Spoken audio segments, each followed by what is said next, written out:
삶을 살다 보면 인생의 풍파를 만나게 됩니다. 인생의 문제를 맞닥뜨리게 된다는 것이죠. 그 중에는 우리가 스스로 해결할 수 있는 문제도 있지만 그렇지 못한 경우도 있습니다. 마치 여러분 장마철에 비가 새면 집을 수리하면 되지 않습니까? 근데 만약에 집채만한 쓰나미가 밀려온다면 어떻게 하겠습니까? 우리가 가진 지식이나 우리가 가진 경험이 무슨 소용이 있겠습니까? 아마 지금의 이 코로나 상황이 그와 비슷하다라는 생각을 해봅니다. 여러분, 중국 우한에서 시작된 이 코로나로 인하여서 전 세계가 정말 경제적 어려움을 겪고 있습니다. 그냥 개인이 어떻게 하면 해결할 수 있는 그런 문제가 아닌 것이죠. 이런 상황에서 우리는 어떻게 무엇을 할 수 있을까라는 생각을 한번 해봅니다. 오늘 본문에는 지금 우리의 상황과 우리보다 더 심각한 상황 속에 처해 있었던 사람들이 나오고 있습니다. 여러분, 이 상황 속에서 하나님은 어떻게 일하고 계신지 우리가 한번 살펴보면서 오늘 우리의 삶에 주시는 하나님의 음성을 들으실 수 있기를 바랍니다. 이제 바울은 로마로 이송되게 됩니다. 백부장 율리오라는 사람에게 인계된 바울은 아드라무테노라는 배를 타고 로마로 항해하게 되는데요. 당시에 이 항해술이나 배의 크기로 인하여서 처음 그 가이사랴에서 출발했는데 바로 로마까지 직항할 수 있는 그런 항해술이나 배가 없었던 것 같습니다. 그래서 이 해안길을 따라가면서 중간중간 쉬기도 하고 물자를 공급받기도 하면서 아마 항해를 했던 것 같습니다. 그래서 오늘 전반부에 보면 되게 많은 어떤 지명들이 나오고 있지 않습니까? 가면서 바울 일행은 이 루기아의 무라시라는 곳에서 알렉산드리아 배로 갈아타게 됩니다. 그리고 거기에서 그 배로 그레데 해안, 지금의 크레타 섬이죠. 그레데 해안을 따라서 이제 가게 되고, 그리고 미항이라는 곳에 머무르게 됩니다. 아름다운 항구죠. 근데 그 항구 이름 자체가 미항이었던 것 같아요. 근데 거기에서 바울이 뱃사람들에게 이제 건의를 하게 됩니다. 9절과 10절에 이렇게 나옵니다. 여러 날이 걸려 금식하는 절기가 이미 지났으므로 항해하기가 위태한지라. 바울이 그들을 권하여 말하되 여러분이여 내가 보니 이번 항해가 하물과 배만 아니라 우리 생명에도 타격과 많은 손해를 끼치리라 하되라고 했습니다. 이번 항해가 굉장히 위험해 보니까 여기서 머물자라고 했던 것이죠. 하지만 여기에 대해서 선봉장과 선주는 아니다, 갈 수 있다라고 말을 하고 그 배를 총책임지고 있던 백부장은 당연히 이 선장과 선주의 말을 바울의 말보다 더 신뢰하게 됩니다. 물론 당연한 결과라고 할 수 있겠죠. 근데 거기에서 출발해서 얼마 되지 않아 유라굴로 광풍을 만나게 됩니다. 이 태풍을 만났다라고 우리가 생각해 보면 될 것 같습니다. 어떤 목사님들은 이 본문을 설교하면서 여러분 그렇기 때문에 무조건 목회자의 말에 순종해야 된다. 순종하지 않아가지고 이런 어려움을 당했다라고 그렇게 말하시는 분들도 있습니다. 여러분은 어떻게 생각하십니까? 전문성은 무시하고 일단 무조건 목회자 말만 순종해야 된다. 말에 순종하고 따라야 된다. 그렇게 생각하시는지요? 저는 그렇게 생각하지 않습니다. 여러분, 목회자는 목회에 관한 한 전문가라고 생각합니다. 목회에 관한 한. 그러면 이 본문의 말씀을 우리가 어떻게 이해해야 하겠습니까? 여러분, 이 전체 맥락을 보시면 바울이 여기서 더 있자라고 그렇게 건의한 것에는 굉장히 합리적인 그런 생각이었던 것 같습니다. 그 이전에 7절에 보시면 이미 이 바다의 풍세가 보통 예사롭지 않았습니다. 그리고 이 바다의 현상을 보니까 이게 지금 갈 수 있는 상황이 아니라는 것을 바울이 일반적 상식 수준에서 판단했던 것 같습니다. 그리고 이미 때가 금식하는 절기가 지났다라고 했습니다. 보통 이 금식하는 절기를 대속죄일이라 그렇게 우리가 보는데요. 이 대속죄일이 10월 초 중순입니다. 이 가을이 깊어가는 그런 시즌이었죠. 여러분 바닷가에 사시는 분들은 이제 사셨던 분들은 아시겠지만 이 겨울철에는 이 파도가 굉장히 심합니다.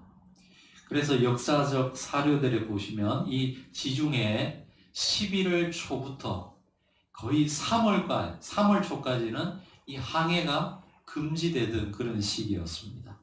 그만큼 겨울 바람이 거세지던 그런 시기였던 것이죠.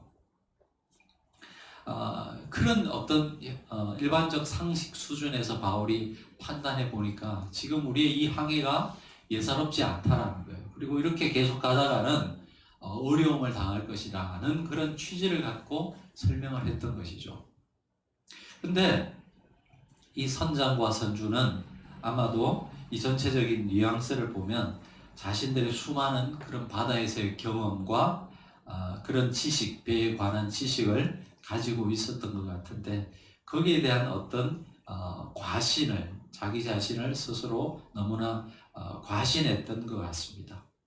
그러면서 이 길을 계속 가자고 항해를 계속 하자고 했던 것이죠. 물론 항해 초에는 아마 순풍이 불었던 것 같습니다. 그러나 얼마 가지 못해서 이 유라굴로라는 큰 광풍을 만나서 어렵게 되었던 것이죠.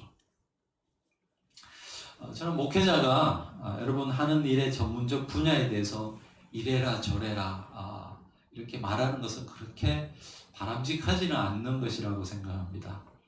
여러분이 세상 사는 일에는 더 전문가시잖아요. 근데 목사한테 와서 목회자에게 목사님 여기에 투자해야 될까요? 말아야 될까요? 이런 물음에 대해서 목회자가 이래라 저래라 말한 것은 그렇게 바람직한 것은 아닌 것 같습니다. 여러분 목사는 무당이 아니지 않습니까? 그렇잖아요.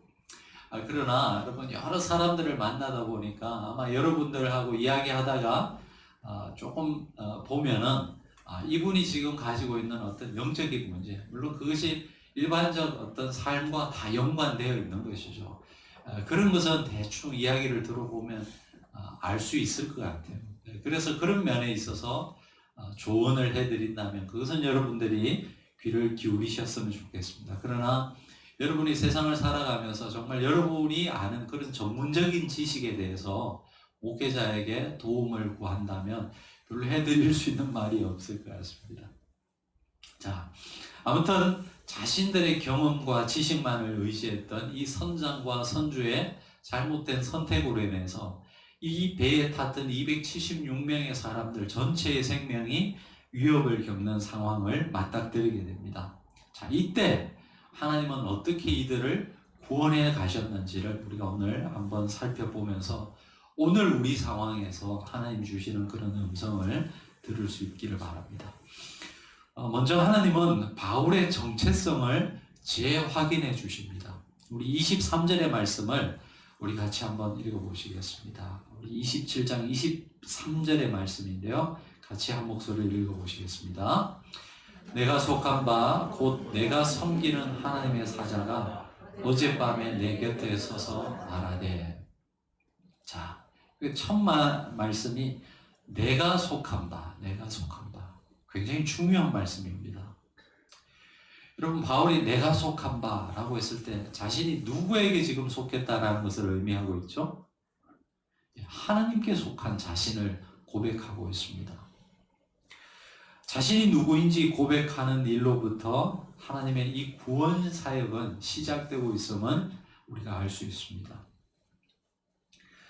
물론 바울은 다메섹 도상 이후에 여러분 자신이 하나님께 속한 사람이라는 것을 늘 기억하고 있었죠. 근데 왜 여기 와서 지금 다시 내가 속한 바 이런 고백을 하고 있을까요? 아마도 그 뒤에 이 말씀을 보면요, 이 광풍 안에서 바울이 자신이 누구인지를 잊어버리고 있었던 것 같습니다. 24절에 보시면 이렇게 나옵니다. 바울아 두려워하지 말라. 하나님께서 주의 천사를 통해서 지금 이렇게 말씀하셨다라는 것을 고백하고 있는데, 말씀은 뒤집어 말하면 바울이 그 마음속에 두려워하는 마음을 가지고 있었다라는 것이죠. 여러분, 왜 안 그렇겠습니까? 지금 상황이 어떤 상황입니까? 여러분, 바다의 풍랑이, 집채만한 풍랑이 지금 이 배를 삼키려고 하고 있습니다. 저는 그 바닷가에서 살았던 사람이 아니라서 잘 모르는데요. 이 겨울철 이 바다를 잠시 이렇게 가보면, 그리고 혹시 이제 여름에 태풍이나 이런 것들이 몰려올 때 그런 영상을 보면요, 정말 두렵겠다라는 생각이 듭니다. 근데 그런 배 한가운데, 그런 바다 한가운데 있다고 한번 생각해 보시기 바랍니다.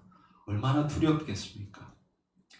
며칠을 풍랑과 싸우면서 먹지도 못하고 해와 달도 보지 못했다라고 했습니다. 여러분, 이 당시에는 나침반이 없었어요.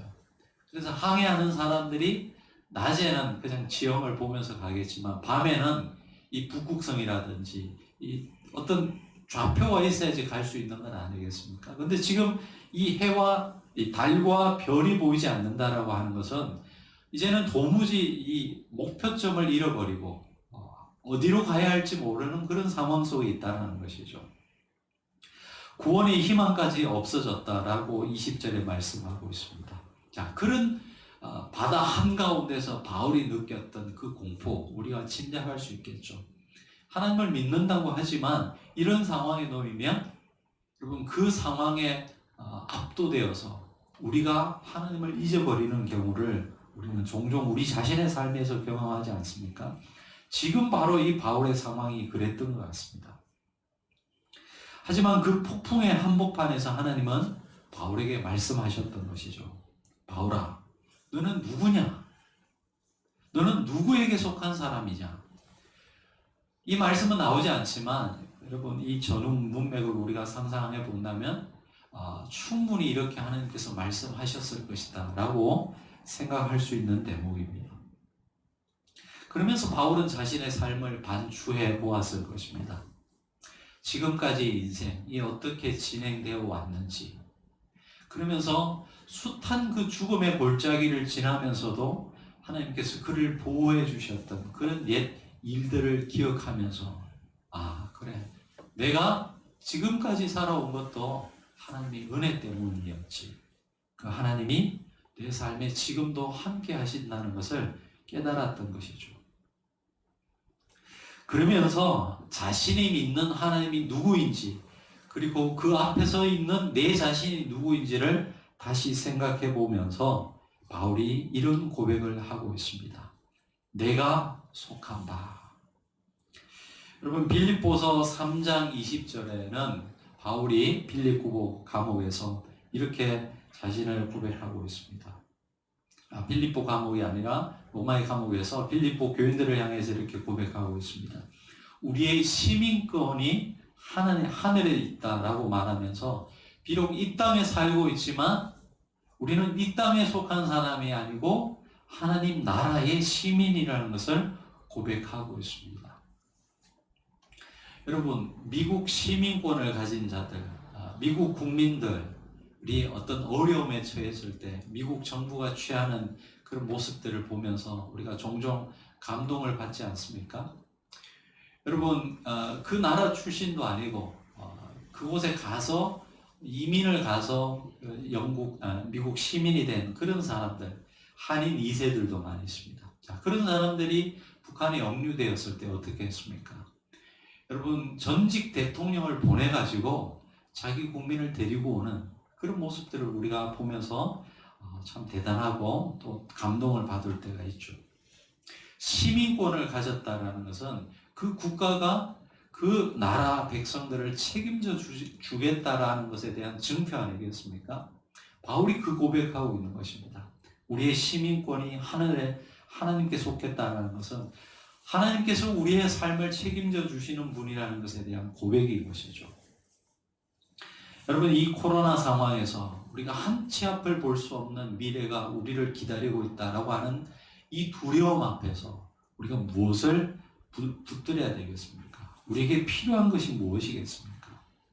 그것은 다름이 아니고 여러분 저와 여러분의 이 정체성을 다시 재확인하는 것입니다. 우리가 주일이면 교회를 다니고 예배를 드린다고 해서 우리가 다 그리스도인입니까? 하나님의 백성입니까? 당신의 종교가 무엇입니까? 라고 하는 질문에 기독교라고 쓴다고 해서 여러분 우리가 다 하나님의 자녀인가요? 이 코로나 상황에서 여러분을 지켜주고 또 책임져 줄 분이 누구인가요? 여러분 이것을 한번 점검해 볼 수 있기를 바랍니다. 하나님은 이 바울의 정체성을 새롭게 함으로 이 난국을 극복하게 하고 계십니다. 자, 두 번째, 하나님은 이 위기에 대해 바울의 소명을 재확인시켜 주십니다. 우리 24절의 말씀을 같이 한 목소리로 읽어보시겠습니다. 우리 24절의 말씀 시작.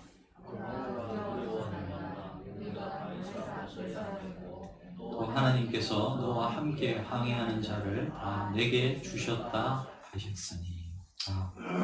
여기서 주의 이 사자를 통해서 하나님께서 하시는 말씀이 내가 가이사 앞에 서야 하겠고 로마에 가야 된다는 것이죠. 사실 이 바울이 로마에 갈 것이라는 이 비전은 하나님께서 이전에 벌써 두 번이나 말씀해 주셨습니다. 아마도 어쩌면 이 광풍 속에서 바울은 옛날에 하나님께서 자신에게 주셨던 이 삶의 비전을 잊어버리고 있었던 것 같습니다. 그래서 지금 이 상황에서 하나님께서 그것을 재확인해 주고 계신 것이죠. 여러분, 바울도 우리와 똑같은 그런 사람이었습니다. 하지만 그가 이 어려움을 극복할 수 있었던 것은 그가 늘 이런 하나님의 말씀을 들었던 사람이기 때문입니다. 근데 이 말씀이 모든 사람에게 들린 것은 아니었습니다. 똑같은 환경과 상황 속에 있었던 사람들이 있었지만 그들에게는 여러분 하나님의 음성이 들리지 않았습니다. 그런데 하나님의 이 음성을 들었던 바로 이 바울을 통해서 하나님은 이들을 구원해 주셨습니다. 세상은 여러분 하나님의 말씀을 듣는 사람들에 의해서 구원을 받습니다. 요셉을 한번 생각해 보시기 바랍니다. 애굽에 수많은 인들이 있었고 정치인들이 있었지만 그 애굽이 어떻게 구원을 받았습니까? 여러분 이 요셉이라고 하는 보잘것없는 노예 출신의 청년을 통해서 바로 그 하나님의 꿈을 발견했고 하나님의 말씀을 들었던 그 요셉을 통해서 구원받지 않았습니까? 여러분 우리가 이 두려움을 딛고 일어서서 세상을 향해서 소망의 메시지를 전할 수 있는 근거가 어디에 있습니까? 무조건 우리가 세상을 향해서 희망을 가지십시오, 소망을 가지십시오 할 수 있는 것인가요?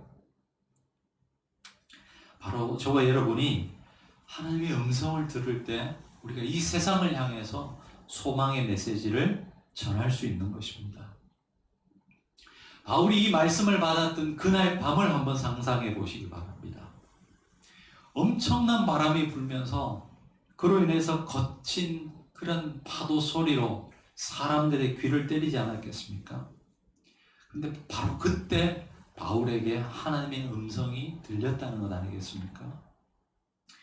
여러분 바울은 들려지는 대로 들었던 사람이 아니라 의지적으로 하나님의 음성에 귀를 기울였기 때문에 그 거친 파도 소리로 온 세상이 요동치는 그 밤에도 하나님의 음성을 들을 수 있었던 것이죠. 유라굴로 광풍 앞에서 그들을 살린 것은 여러분 최고의 군대를 당시 자랑하던 이 로마의 이 백부장이 아니었습니다. 오늘 1절 보시면요, 아구스도 대의 백부장 율리오라는 사람이 책임자였습니다. 아구스도 많이 들어보셨죠? 가이사 아구스도 로마의 황제 이름이거든요. 그 황제 이름을 딴 부대였습니다. 황제의 부대라는 그러한 명예로운 명칭을 가지고 있었던 이 부대가 지금 이 배에 타고 있었던 것이죠. 근데 이들이 이 광풍의 현장에서 어떻게 할 수 있는 일이 없었습니다. 여러분, 전문성과 경험을 자랑하던 선장도 할 수 있는 일이 아무것도 없었고요. 그 배의 소유자였던 선주도 할 수 있는 일이 아무것도 없었습니다. 이때 이들에게 소망의 메시지를 전해준 사람은 보잘것없는 지금 로마 황제에게 신문을 받으러 가는 죄인으로 취급받을 수밖에 없었던 이 바울이었습니다. 여러분, 세상의 소리에 귀 기울이지 마시고 여러분, 하나님의 음성에 귀 기울이실 수 있기를 바랍니다. 경제가 어떻게 될 것이다, 앞으로 사회가 어떻게 될 것이다, 그런 이야기에 귀 기울이면서 여러분의 영혼이 불안해하는 그런 모습들을 저는 너무나 많이 봅니다. 이럴 때일수록 여러분, 우리가 세상을 향해서는 귀를 닫고 하늘을 향해서 귀를 열 수 있기를 바랍니다. 세상이 이래, 내가 하는 일에 관심을 갖지 말고 끊어버리라는 그런 말씀이 절대 아닙니다. 우리가 이 세상을 살아가지만 이 수많은 소리 속에서도 우리에게 말씀하시는 그 하나님의 음성에 귀를 기울일 수 있기를 바랍니다. 그래서 우리가 텐텐텐 하는 거예요, 여러분. 그렇게라도 우리가 의지적으로 하나님의 음성에 귀를 기울이는 훈련을 하자는 것이죠. 자, 마지막 세 번째. 하나님은 이 위기를 통해서 리더십을 세워주시고 그로 말미암아 이들이 구원받게 하십니다. 여러분, 이 유라굴로 광풍을 만나면서 바울의 리더십이 확 세워지지 않았겠습니까? 그 뒤에 진행되어지는 일들을 이제 다음 주에 보겠는데, 이 일 후에 유라굴라 광풍을 만나면서 이 바울의 말이 이제 이 벳사람들에게 먹혀들기 시작했습니다. 그러면서 리더십이 세워진 것이죠. 그리고 결국은 이 바울로 인하여서 이들이 구원을 받게 되고 결국 로마까지 가게 됩니다. 여러분, 그리스도인들의 리더십은 순풍에 돛단 순항할 때는 잘 드러나지 않아요. 하지만 위기 때에 여러분 이처럼 빛을 발하는 모습을 보게 됩니다. 여러분, 어려움의 자리에 있는 분들이 있습니까? 여러분, 직장에서 직장이 어려워지고 그런 어려운 상황 속에 있는 분들이 있습니까? 삶이 어려워지신 분들, 여러분 도망가려 하지 마시고 정면으로 승부수를 띄우시기 바랍니다. 여러분, 그때 여러분 고생하는 자리로 먼저 나아가시기 바랍니다. 그때 여러분 리더십이 세워지는 거예요.